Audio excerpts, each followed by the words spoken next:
He killed over 2 million people and was one of Africa's greatest conquerors. And after his mother died, he mourned her by murdering pregnant women. This is the story of Shaka Zulu.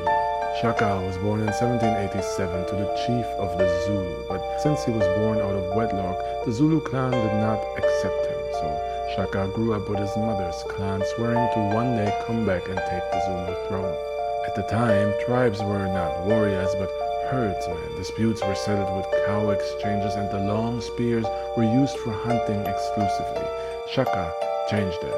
He cut the spears in half, turning them into short spears, trained his warriors in close-quarter combat, and introduced a brutal new style of warfare. With his natural gift for violence, war strategy, and leadership, Shaka rose to lead his mother's clan, and when his father died, he led that clan into a brutal war against his brother to take over the Zulu throne. But in the chaos of the battle between them, someone else occupied the Zulu capital, Zwide, leader of the powerful Ndwandwe clan. And so a nemesis was born. Shaka's goal remained: take back the Zulu throne and land. So he began swallowing up every nearby tribe to increase the size of his army, an army consisting of men that could not marry until they proven themselves in battle, and anyone with wounds on his back was executed by Shaka. Plus, if a regiment lost a battle, their wives and children were beaten to death. Shaka was ruthless, and so was his army.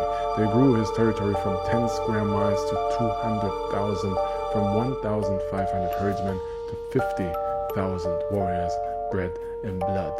Now was the time to take down Zwide and reclaim the Zulu land. In 1818, the Ndwandwe finally faced Shaka Zulu, but Shaka, he wasn't on the battlefield.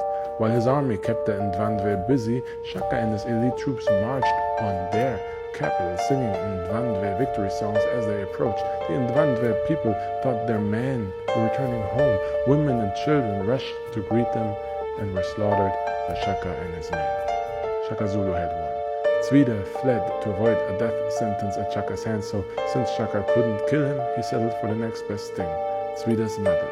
He trapped her in a house with hyenas and let them eat her alive. Then he burned the house down.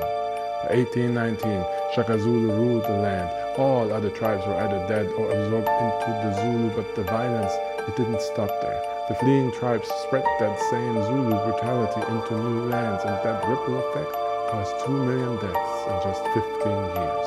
Maybe the vicious Shaka Zulu could have forged his violence into a great weapon that helps defend Africa from incoming colonizers, but then Shaka's mother died. He was so heartbroken that he lost his mind. Shaka made vicious decrees to mourn his mother. No crops for a year, no milk to be collected. Cows were slaughtered so that their calves feel the pain of losing a mother, and any pregnant woman was to be executed along with her husband.